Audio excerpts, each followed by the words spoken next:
लेवाई को 1 साल के लिए इस खाई की निगरानी के लिए भेजा गया था, क्योंकि इस खाई के नीचे ऐसे क्रीचर रहते हैं जो ऊपर इंसानों की दुनिया में नहीं आने चाहिए। अमेरिकन आर्मी के 2400 सैनिकों को नीचे खाई में भेजा गया था ताकि सभी क्रीचर को खत्म किया जा सके, मगर उनमें से कोई भी वापस नहीं आया था। लेवाई यहाँ लगी सभी गन्स को चेक करता है और उनमें गोलियां भरता है। ऐसा ही करते करते 1 महीना बीत जाता है। लेवाई अब बोर होने लगा था। वो सोचने लगा था वो 1 साल तक यहाँ अकेला कैसे रह पाएगा। टाइम पास करने के लिए वो एक बुक उठाता है और उसके पीछे पूरी दीवार पर कुछ नोट्स लिखे हुए थे जो यहाँ पहले ड्यूटी करने वाले सैनिकों ने लिखे थे। इसमें अकेलेपन और उन क्रीचर के खतरों का जिक्र था। एक दिन लेवाई को खाई के उस पार से मशीन चलने की आवाज आती है। जब वो देखता है तो उस पार एक लड़की थी जो वहाँ उस पार के टॉवर पर यही सेम ड्यूटी कर रही थी, मगर लेवाई उससे बात नहीं करता है क्योंकि ऐसा करना रूल्स के खिलाफ है। ऐसे ही बहुत दिन बीत जाते हैं। फिर एक दिन लड़की का बर्थडे होता है और वो सोचती है कि उसे सामने लेवाई से बात करनी चाहिए। इन दोनों की आवाज एक दूसरे तक नहीं पहुंच सकती है, इसलिए लड़की एक बोर्ड पर लिखकर लेवाई का नाम पूछती है, मगर लेवाई ये देखकर लड़की को रूल्स याद दिलवाता है। मगर लड़की कहती है आज उसका बर्थडे है, आज वो अपनी मनमानी करेगी। फिर दोनों बोर्ड पर लिखकर बातें करते हैं और एक दूसरे को अपना निशाना दिखाते हैं। लड़की भी बहुत अच्छी स्नाइपर थी। दोनों जब एक दूसरे से बातों में व्यस्त थे तभी लड़की की नजर सामने वाली लेवाई की दीवार पर पड़ती है।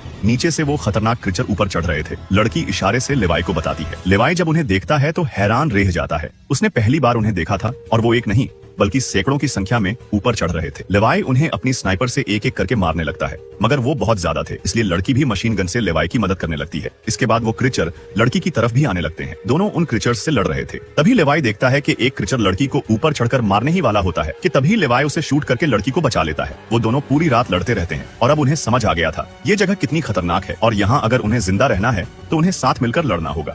ऐसा करते करते और भी दिन बीतते जाते हैं। अब वो दोनों ही अकेलापन महसूस नहीं करते हैं। एक दिन लड़की बहुत ही उदास होती है क्योंकि आज उसके पिता मरने वाले थे। उसके पिता को कैंसर था और उन्होंने कहा था कि वो आज के दिन अपने आप को गोली मारकर खत्म कर लेंगे। लड़की बहुत अकेला महसूस कर रही थी और लेवाई भी उससे मिलना चाहता था। अगली सुबह लेवाई रॉकेट लॉन्चर पर रस्सी बांधकर उस पार शूट करता है और लड़की उस रस्सी को पेड़ से बांध देती है। बिना समय गवाए लेवाई उस पार लटक कर जाने लगता है, मगर वो बीच में जाकर रुक जाता है क्योंकि रस्सी की ढलान खत्म हो गई थी। इसके बाद लेवाई अपने हाथों की मदद से आगे बढ़ने लगता है। लगभग आधे घंटे के बाद वो दूसरे किनारे पहुंच जाता है। लड़की बहुत खुश होती है, मगर लेवाई के पास से पसीने की बदबू आ रही थी तो लड़की उसे नहाने को कहती है। नहाने के बाद दोनों साथ में बैठकर बातें करते हैं। दोनों अपनी अपनी कहानी बताते हैं और बातें करते करते रात हो जाती है। फिर म्यूजिक लगाकर दोनों डांस करने लगते हैं। अगले दिन लेवाई वापस उस पार जा रहा था। लड़की भी उसे देख रही थी। तभी सामने क्रीचर ऊपर चढ़ रहे होते हैं। एक क्रीचर बम से टकरा जाता है जिसके फटने से रस्सी टूट जाती है और लेवाई नीचे खाई में गिरता जाता है। लड़की ये देखकर अपना पैराशूट और गन उठाती और बिना सोचे समझे लेवाई को बचाने के लिए खाई में कूद जाती है।